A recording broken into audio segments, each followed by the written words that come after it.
You've probably heard the expression, all roads lead to Rome.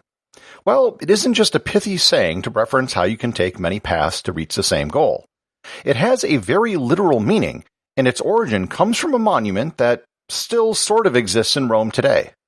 Learn more about the Milliarium Aureum in this episode of Everything Everywhere Daily.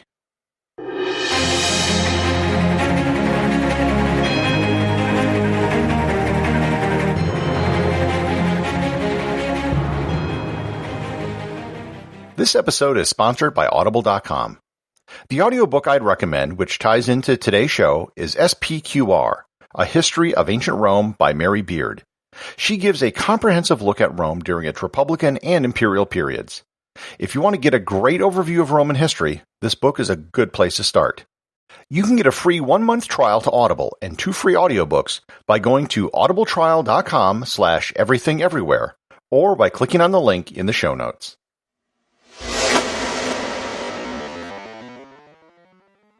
You might be tempted to think that the phrase, all roads lead to Rome, comes from ancient Rome, and you'd be wrong.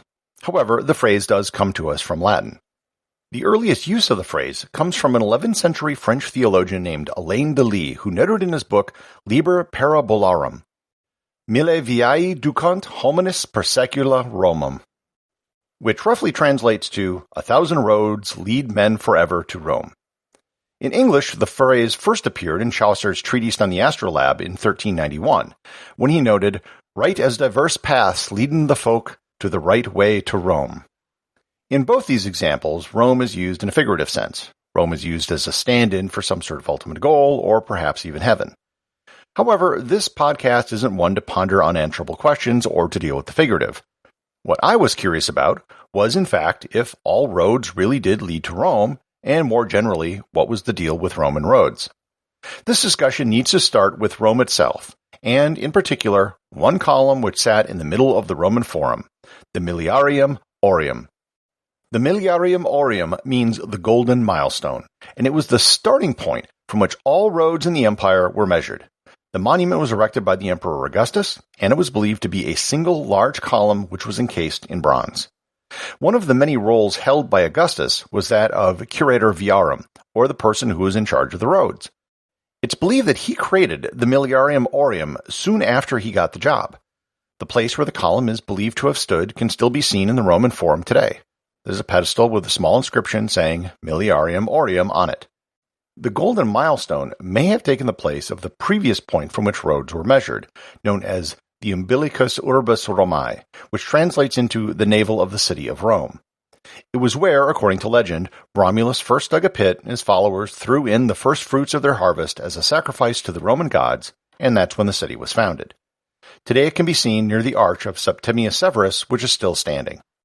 It isn't known why a separate golden milestone was created so close to the navel of Rome when they basically served the same purpose and were only a few meters apart from each other. There are some who think that the phrase, all roads lead to Rome, in a very literal sense, is referring to the Milliarium Aureum. As road builders, the Romans were pretty good for their time. With the exception of islands like Britain and Sicily, all roads in the empire did in fact lead to Rome. There were 29 great military highways that led out of Rome itself, and over 300 such roads in all the provinces. These major roads were superhighways or interstates of the Roman world. At the empire's peak, there were over 250,000 miles of roads, with over 50,000 miles of those roads being paved. Many of these roads still exist and are in use today. Laws regarding the standards for Roman roads were part of the fundamental laws of Rome dating back to the city's founding. The laws dictated that public roads must be at least 8 Roman feet wide on a straightaway and double that where there was a curve. Over time, the widths of the roads increased to allow for carts to pass each other. Roman roads were also named after the censor who created the roads. If you remember back to my episode on the Cursus Honorum, being a censor was usually a position for former consuls. The famous Via Appia, or the Appian Way, was named after Appius Claudius Crassus Casus, who was the censor who began the project around 312 BC. The design of the major roads was quite sophisticated. It wasn't just cobblestones. Each road would have several layers below the surface of compacted earth, stones, sand, and cement. The top layers of cobblestones would be curved slightly downward on each side for rainwater to run off the road. The sides of most roads had side stones, which acted as a curb. If you see a Roman road today, if it looks bumpy, that's because the cement or fill surrounding the paving stones has probably eroded away. The original road would have been rather smooth. The Romans were also great bridge builders. You can still see many of the Roman bridges around Europe today, many of which are still in use and are carrying automobile traffic. The longest Roman bridge still in use is in the city of Mérida, Spain. The original bridge was 755 meters long with 62 arches. The bridge is slightly shorter today and now only has pedestrian traffic. It's rather amazing how bridges, which are close to 2,000 years old, are still in use today when many modern bridges, only decades old, are already in a state of dilapidation. As the empire shifted east and abandoned Rome as its capital and moved to Constantinople, they needed a new golden milestone. In the 4th century, Constantine the Great, seeking to create a new Rome, erected an arch called the Million, which was used as the new starting point for all road measurements. This was the basis for all roads in the Byzantine Empire for over 1,000 years. Today, a piece of the original structure can be seen in its former location, not far from the Hagia Sophia. The tradition of creating a starting point for all roads in a country is something that is carried on to today. Many countries have a kilometer zero or mile zero marker somewhere in the country. Oftentimes, a highway will have its own kilometer or mile zero marker. In France, the kilometer zero marker is on the ground outside of Notre Dame Cathedral in Paris. In England, the mile zero marker is on a ground in a traffic island next to a statue of King Charles I next to Trafalgar Square. In China, kilometer zero is located in Tiananmen Square just outside the main gate. The United States has a mile zero marker, but it was never really used as intended. There's a small stone monument on the ellipse between the White House and the Washington Monument.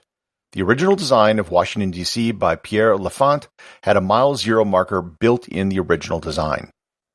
The current mile zero monument was created in 1920, and in 1919 it was the starting point for the Army's first convoy of automobiles to cross the United States, a project I discussed on my episode about the interstate highway system. I'll close by noting a project by some data analysts who wanted to answer the question, do all roads lead to Rome? So they picked thousands of starting points all over Europe to see if they could get to Rome. And the answer was, in almost every case, yes. The maps they created shows routes that look like a leaf or the drawing of a human circulatory system. Also, there is also now a town named Rome or Roma on every continent except Antarctica. With advanced digital mapping, they concluded that today, in the 21st century, almost everywhere on Earth, all roads do in fact lead to Rome. Executive producer of Everything Everywhere Daily is James Makkyla. Special thanks to everyone who supports the show over on Patreon. Please remember to leave a review over on Apple Podcasts. Even a simple review can really help the show get discovered in the sea of other podcasts that are out there.